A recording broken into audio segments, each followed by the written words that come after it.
نعیم صاحب، جو سرکاری دورے ہیں ہمارے سیاستدانوں کے پاکستان کے لیے تو یہی سب سے بڑا مسئلہ ہے. اگر اسے ہی کنٹرول کر دیا جائے، ختم کرنا تو دور کی بات چلے، کنٹرول کر دیا جائے تو آپ کو نہیں لگتا کہ کافی ملک کے مسئلے، ہمارے مسائل ویسے ہی حل ہو جائیں؟ یو این ڈی پی کی ایک رپورٹ آئی تھی ایک سال پیشتر، اور اس میں یہ کہا گیا تھا کہ 17 ارب روپے کی ڈالر کی جو اشرافیہ کی مراعات ہیں، اور انہوں نے ریئل ٹائمز میں اسے کیلکولیٹ کیا کہ کس طرح پلاٹ، پارکس، پریولیجز اور مراعات اور ٹی اے ڈی اے کی مد میں جاتے ہیں. اور اس میں پائیڈ میں ڈاکٹر ندیم الحق نے پورا ایک اس کے اوپر پیپر بھی لکھا ہے ورکنگ. تو یہ مراعات جو ہیں وہ کیسے کم ہوں گی. اور اس میں دوسرا مسئلہ یہ بھی ہے، تو آپ جس طرف اشارہ کر رہی ہیں، ہمارا فائنینشیل ڈسپلن نہیں، دوسرا ہمارا سائز آف گورنمنٹ بھی بہت بڑا ہے.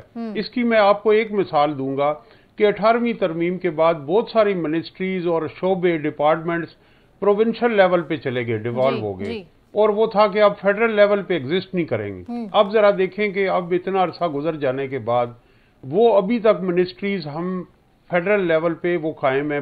مثلا بین الصوبائی ہم آہنگی ہے، اور اسی طرح کلچر کی ایک منسٹری ہے، اور پھر اسی طرح ادارے ہیں جو اوور لیپ کر رہے ہیں. یعنی این ڈی ایم اے ڈیزاسٹر آیا بنا دیا، جب زلزلہ آیا تو ایرا بنا دیا، جب فلڈز آئے تو فلڈ کمیشن بنا دیا. تو دنیا میں کوئی قوم ایسی ہے جو ایک چیز کے لیے وہ پیرالل ادارے بنائی جا رہی ہے؟ اور پھر اوپر ہمارے یہاں ایک پے سکیل نہیں ہے. گورنمنٹ کا پے سکیل اگر یہ شوکت عزیز صاحب کر گئے کہ گریڈ سسٹم ہے، اس کے بعد MP1، MP2، اسپیشل پے پیکیج. تو یہ ساری چیزیں جو ہیں اصل میں وہ طاقتور اشرافیہ جو ہے اس کو کہ وہ بینیفیشری ہے سسٹم کی. آپ مجھے بتائیں کہ ایک فیڈرل سیکرٹری کو 2 پلاٹ اگر اسلام آباد کے پوسٹ ترین ایریے میں ریٹائرمنٹ کے بعد مل جاتے ہیں تو 25-30 کروڑ کا تو مالک ہو جاتا ہے. تو وہ کیوں یہ اس میں کرے گا؟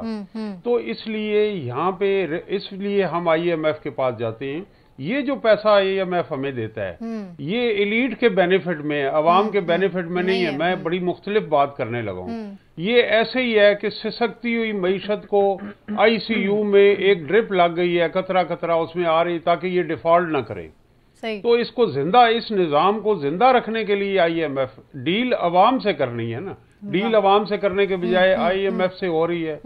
اور اس وقت اکنامک ریفارم ایجنڈا کسی پارٹی کا نہیں ہے. آپ دیکھیں، ایک چھوٹی سی مثال دیتا ہوں. ہم نے لاک ڈاؤن کیا 4-5 دن، تو وہاں جو دیہڑی دار ورکر ہیں، جو بزنس ہے، جو لاہور میں اربوں کا نقصان ہوا، پھر کھول دیے. اب وہاں میاں نواز شریف آئے ہیں، زرداری ہے، فضل الرحمان ہے. کسی کو پتا ہے کہ اسموگ کو کیسے ڈیل کرنا ہے؟